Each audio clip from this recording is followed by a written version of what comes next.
नमस्कार साथियों, मैं कुमार मंगलम उत्तराखंड मुक्त विश्वविद्यालय के सामुदायिक रेडियो हेलो हल्द्वानी में आप सभी का स्वागत कर रहा हूं। आप इस बातचीत को 91.2 के रेडियो तरंग पर सुन सकते हैं। आज हमारे साथ हिंदी के युवा अध्येता व विद्वान डॉक्टर सुधांशु कुमार मौजूद हैं भारतीय नवजागरण पर बातचीत करने के लिए।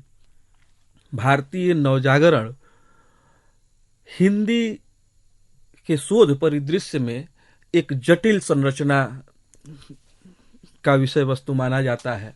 ज्ञान के अनुशासन में नवजागरण को लेकर के बहुत सारे मतांतर मौजूद हैं और जो भारतीय आधुनिक ज्ञान की सरणियों का रूप आज हम देखते हैं, उसका जो आधारभूत केंद्र है वह नवजागरण का काल है।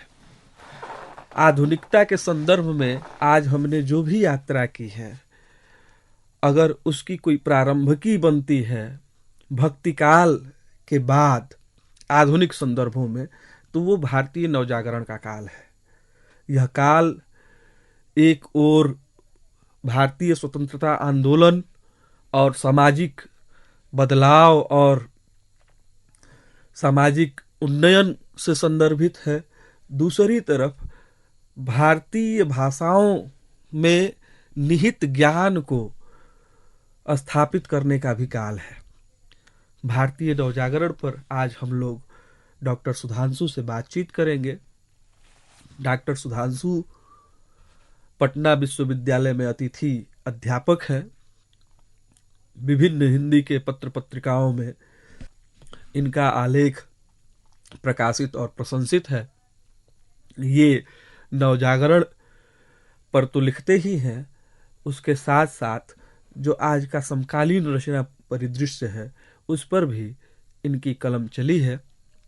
तो आज हम लोग डॉक्टर सुधांशु से नवजागरण विषय पर मुखातिब होंगे। मैं उत्तराखंड मुक्त विश्वविद्यालय के सामुदायिक रेडियो हेलो हल्द्वानी में डॉक्टर सुधांशु कुमार का आप सबकी ओर से, विश्वविद्यालय की ओर से, हिंदी विभाग की ओर से और इस सामुदायिक रेडियो की ओर से हार्दिक स्वागत करता हूं। आपका स्वागत है सुधांशु जी। बहुत शुक्रिया मंगलम जी। चूंकि नवजागरण का जो विषय और परिदृश्य है उसका वितान बहुत व्यापक है, एक बड़ा जो ज्ञान का वातायन है नवजागरण की ओर खुलता है और यह एक संक्षिप्त बातचीत का मंच है, तो हम कुछ आधारभूत प्रश्नों से ही अपनी बातचीत को केंद्र में रखेंगे, कुछ आधारभूत प्रश्नों के साथ। तो सबसे पहले डॉक्टर सुधांशु आप यह बताएं कि जो नवजागरण की अवधारणा है भारतीय संदर्भों में, हिंदी भाषा के संदर्भ में या जो हिंदी के अलावा जो भारतीय भाषाएं हैं उनके संदर्भ में, जो नवजागरण की पूरी अवधारणा है, इसके लिए बहुत सारे शब्द चलते हैं, इसका एक भूत भविष्य वर्तमान है। तो इन संदर्भों को आप कैसे देखते हैं बतौर शोधार्थी, बतौर आलोचक, बतौर शिक्षक? पहले तो आपका शुक्रिया और इस सामुदायिक रेडियो का भी शुक्रिया। हम बात करें जागरण की जो प्रक्रिया है, हम देखें तो जागरण की प्रक्रिया किसी भी समाज में, कोई भी गुमनाम समाज हो, अनम्य से अनम्य समाज में जागरण की एक सतत प्रक्रिया चलती रहती है। ठीक है कि कभी वो पीछे आती है, कभी ठहर सी जाती है और कभी गतिशीलता दिखती है उसमें। 19वीं सदी के आर्थिक, सामाजिक और राजनैतिक सांस्कृतिक गतिशीलता को आलोचकों ने नवजागरण, प्रबोधन, पुनर्जागरण, पुनरुत्थान इस तरह के शब्दों से अभिहित किया। और इन शब्दों को मोटा मोटी अगर बात की जाए तो जो इटली का रेनेसा था उसके स्थानापन्न के रूप में हिंदी में इस तरह के शब्द चलते हैं।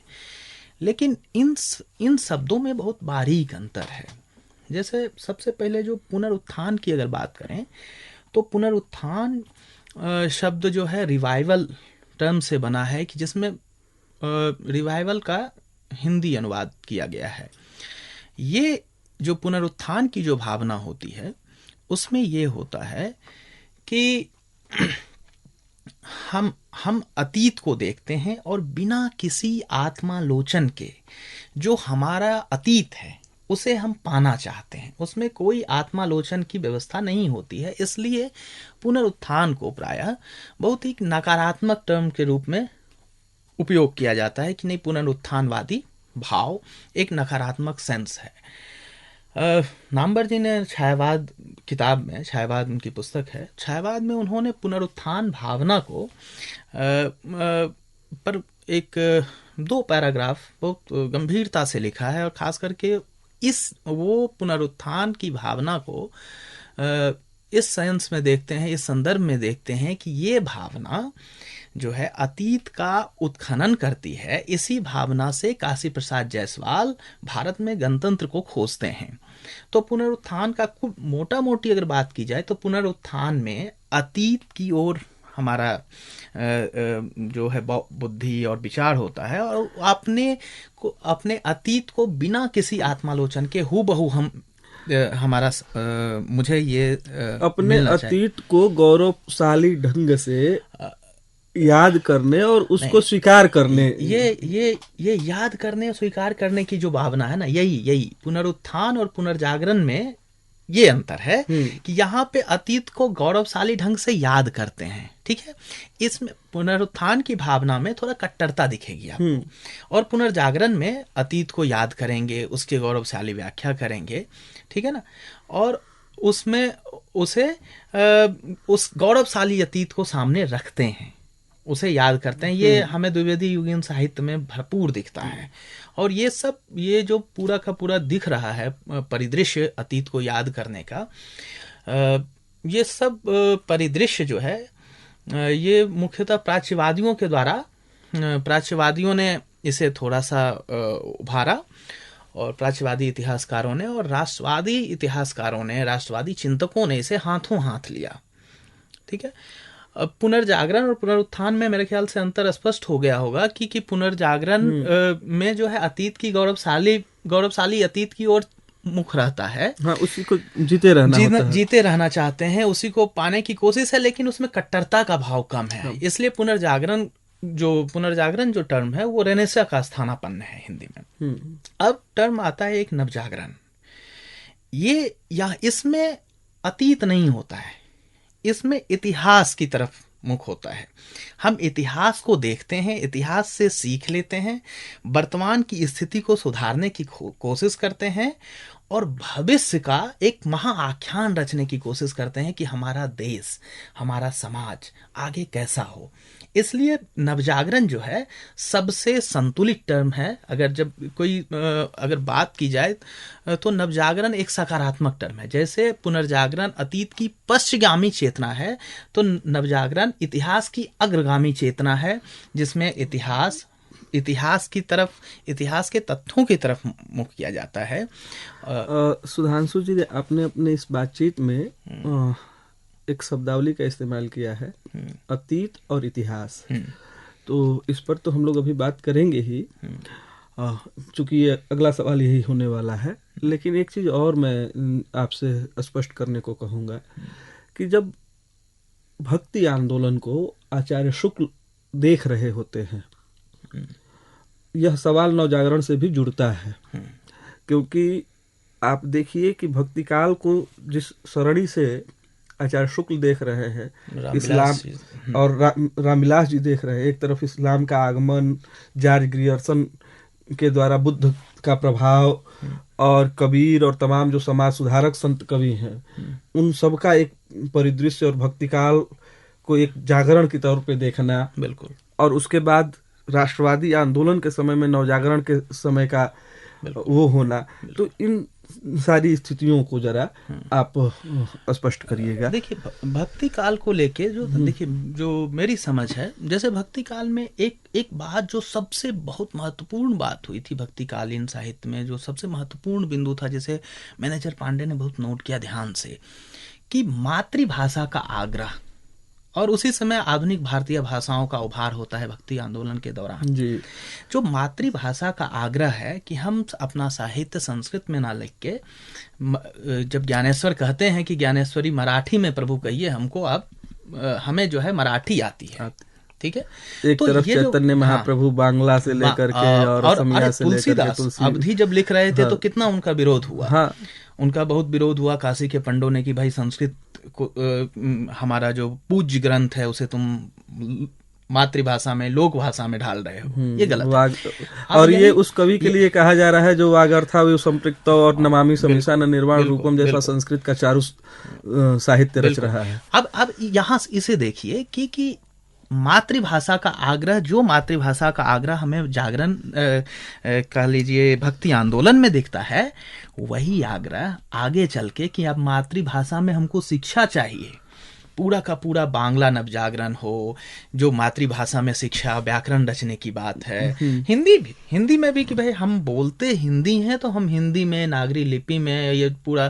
फिर बांग्ला जब उड़िया को हाईजैक करने की कोशिश कर रहा है कि नहीं उड़िया कोई भाषा नहीं है, कोई स्वतंत्र भाषा नहीं है, तो उड़िया कि नहीं हमारी मातृभाषा उड़िया है। फकीर मोहन सेनापति आते हैं और उड़िया का व्याकरण रचते हैं।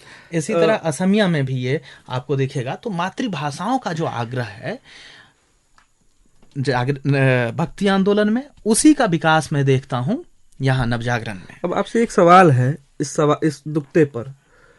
याद कीजिए हिंदी नवजागरण के अग्रदूत भारतेंदु हरिश्चंद्र जब वो कविता लिख रहे हैं तो वो ब्रजभाषा में लिख रहे हैं, और जब गद्य लिख रहे हैं तो हिंदी में लिख रहे हैं। तो यह जो द्वंद्व है, हिंदी नवजागरण का अग्रदूत कवि जो है भारतेंदु, उसके यहाँ यह द्वंद्व क्यों है, और इसको नवजागरण के संदर्भ में कैसे देखते हैं? उस समय जहां तक बात कीजिए खड़ी बोली की बात आप कर रहे हैं कि खड़ी बोली में वो गद्य लिख रहे हैं और कविता नहीं हो पा रही है।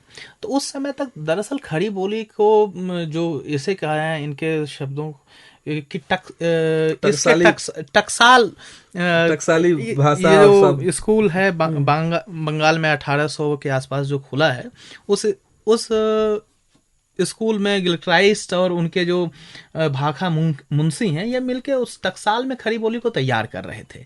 अभी खड़ी बोली में इतना लोच नहीं आया था जितनी कविता में जो लोच चाहिए थी। अच्छा। वो नहीं आया था, तो इसलिए बाद में वो भी महावीर प्रसाद द्विवेदी ने प्रेरित किया मैथिली शरण गुप्त को कि भाई अब तुम जो है खड़ी बोली में लिखो। इसके लिए बड़ा आंदोलन चला।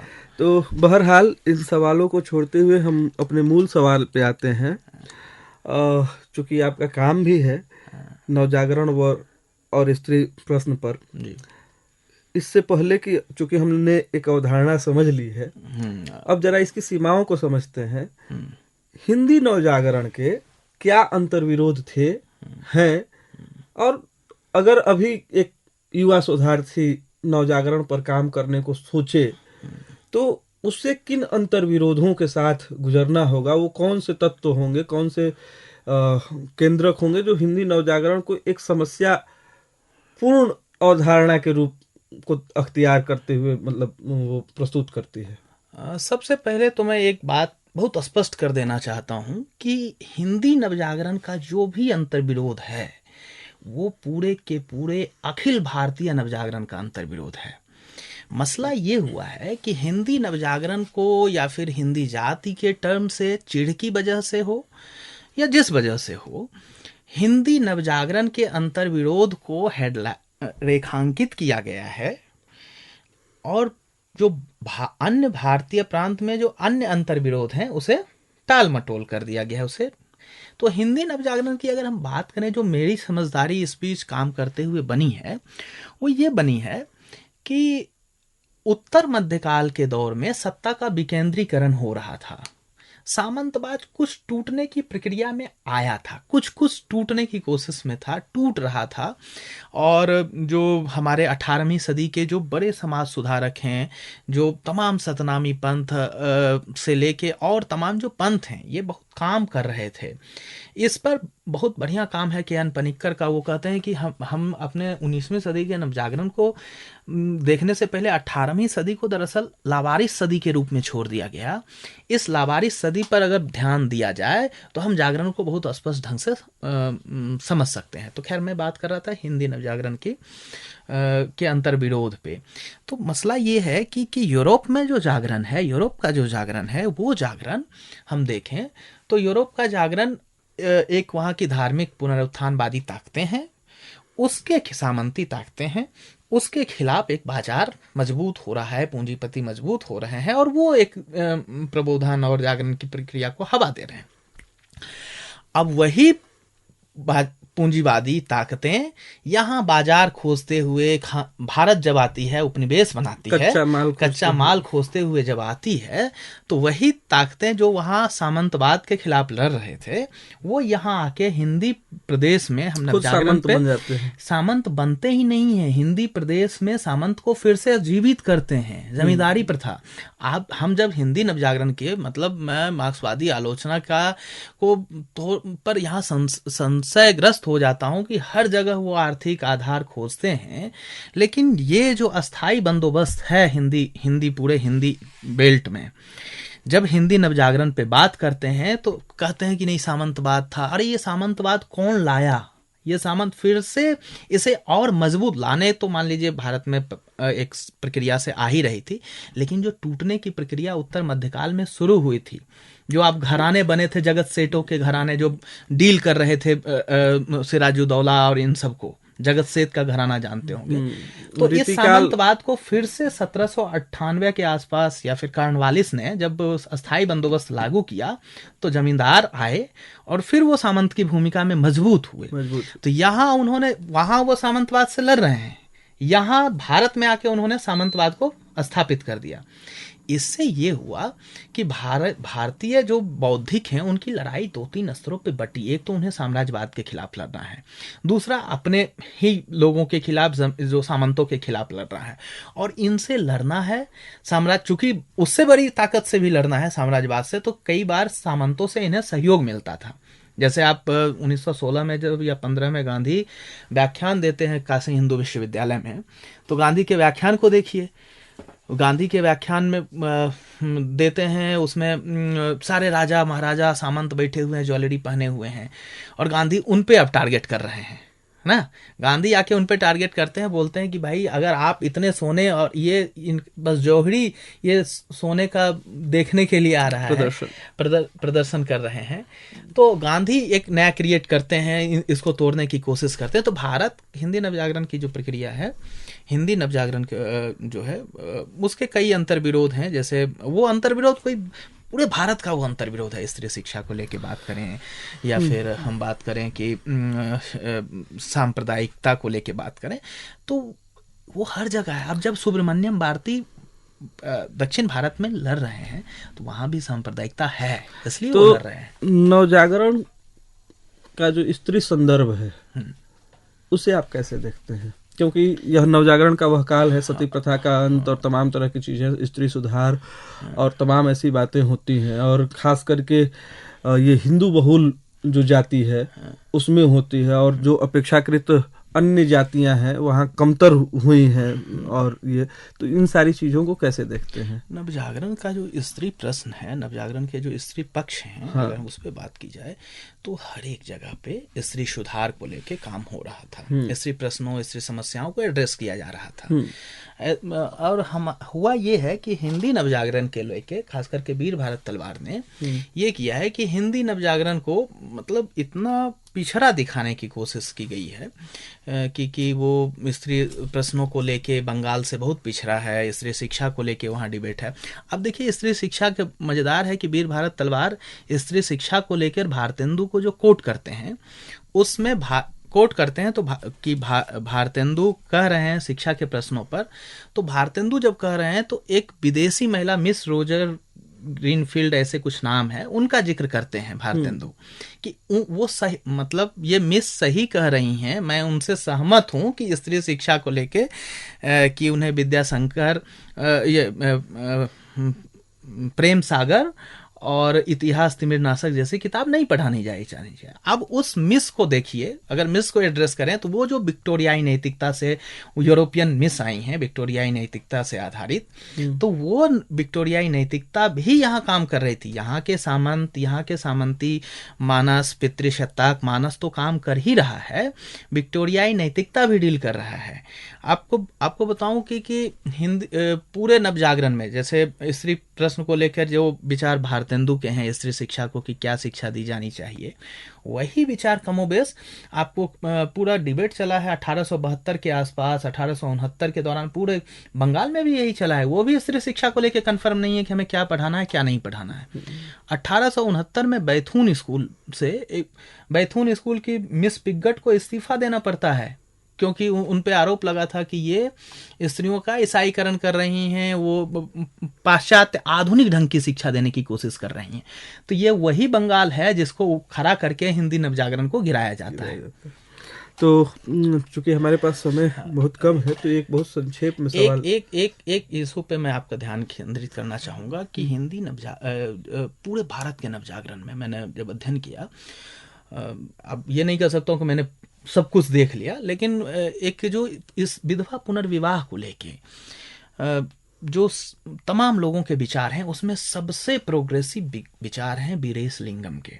वीरेश लिंगम के सर्वाधिक प्रोग्रेसिव विचार हैं, और वो कहते हैं, वो विधवा पुनर्विवाह को लेके स्त्री की यौनेच्छा को, कामेच्छा को एड्रेस कर रहे हैं कि अगर पुरुष